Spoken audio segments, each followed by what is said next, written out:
Hello friends, સ્વાગત છે તમારું અમારી આ યુટ્યુબ ચેનલમાં. આજે બનાવવાની છે વટાણા પૂરી. તો એના માટે પહેલાં લોટ બાંધી દઈશું. આ એક વાટકો ઘઉંનો લોટ છે.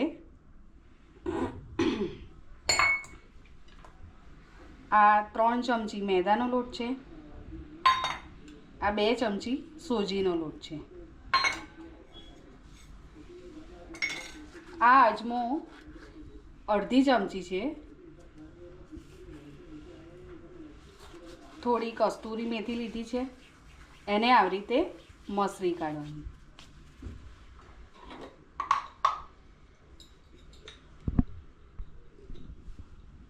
સ્વાદ અનુસાર મીઠું.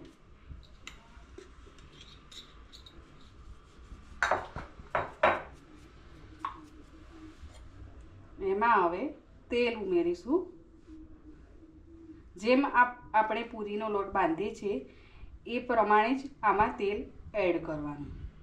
મેં અત્યારે 3 ચમચી જેટલું તેલ એડ કર્યું છે. હવે બધું મિક્સ કરીને એને પાણી વડે લોટ બાંધી દઈશું. પૂરીનો જે રીતે લોટ બાંધતા હોય એ પ્રમાણે જ પાણી અંદર એડ કરો. બહુ ઢીલો પણ નહીં અને બહુ કઠણ પણ નહીં. એ રીતનો પૂરીનો લોટ બાંધવાનો. જો આવી રીતનો લોટ બંધાઈ ગયો છે. હવે થોડું તેલ લઈને એને સરખો કરી દઈશું. થોડી વાર મસળી દઈશું.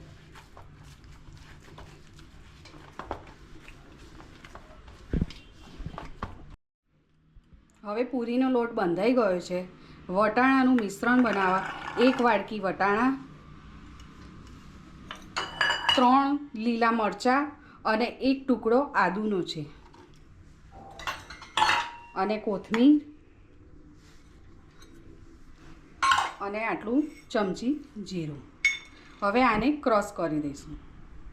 મિક્સરમાં ક્રશ કરીને રેડી કરી દીધું છે. જો સૂકા ધાણા અને વરિયાળીનો ટીચીને નાખ્યું છે. હવે જે મિક્સરમાં ક્રશ કરીશું તે હવે આમાં એડ કરીશું. તે થોડી વાર એને હલાવીને વટાણાનું જે ક્રશ કરેલું છે એ ચડવા દઈશું.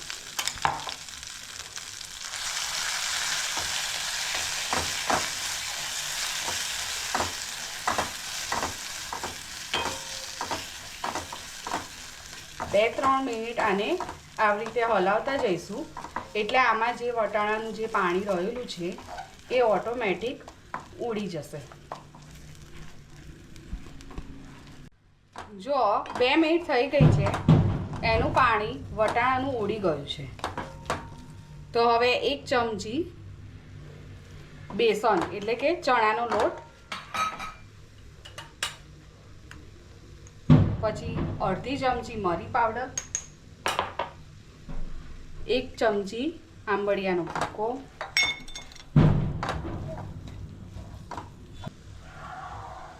સ્વાદ અનુસાર મીઠું,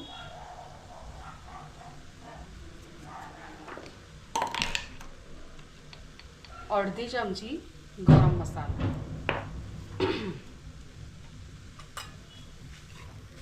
આ બધું હવે સરસ રીતે મિક્સ કરી દઈશું.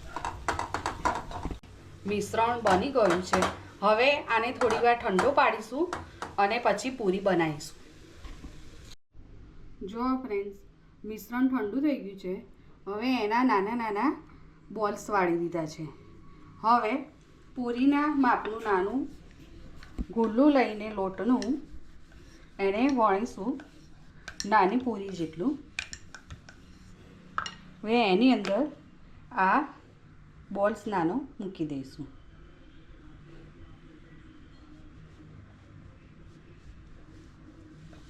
હવે આવી રીતે વાળીને હાથ વડે સહેજ દબાઈ દઈશું એટલે મિશ્રણ બધી બાજુ ફેલાઈ જશે.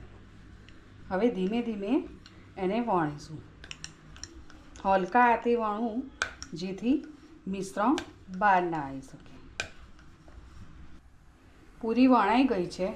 હવે એને તેલ આવ્યું છે તો એમાં તળવા મૂકીશું. બહુ ફાસ્ટ ગેસ બી નહીં રાખવાનો અને મીડિયમ જ રાખવાનો.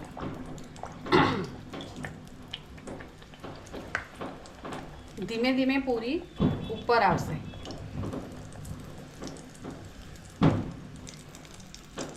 હવે પૂરી ફૂલી છે તો એને પલટાઈ દઈશું.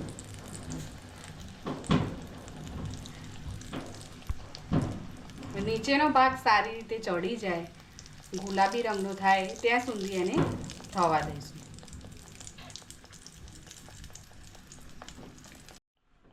જો હવે એ પાછળનો ભાગ ચડી ગયો છે. હવે એક સાઈડ થોડી ચડે પછી આપણે એને બહાર કાઢી દઈશું. આવી રીતે બધી પૂરી રેડી કરીશું અને તમે આ પૂરી બાળકોને નાસ્તામાં પછી શાક પૂરી જોડે પણ તમે લઈ શકો છો. જો અમારી પૂરી બનીને રેડી થઈ ગઈ છે. જો તમને રેસીપી સારી લાગી હોય તો તમે લાઈક કરજો અને ફોલો કરજો.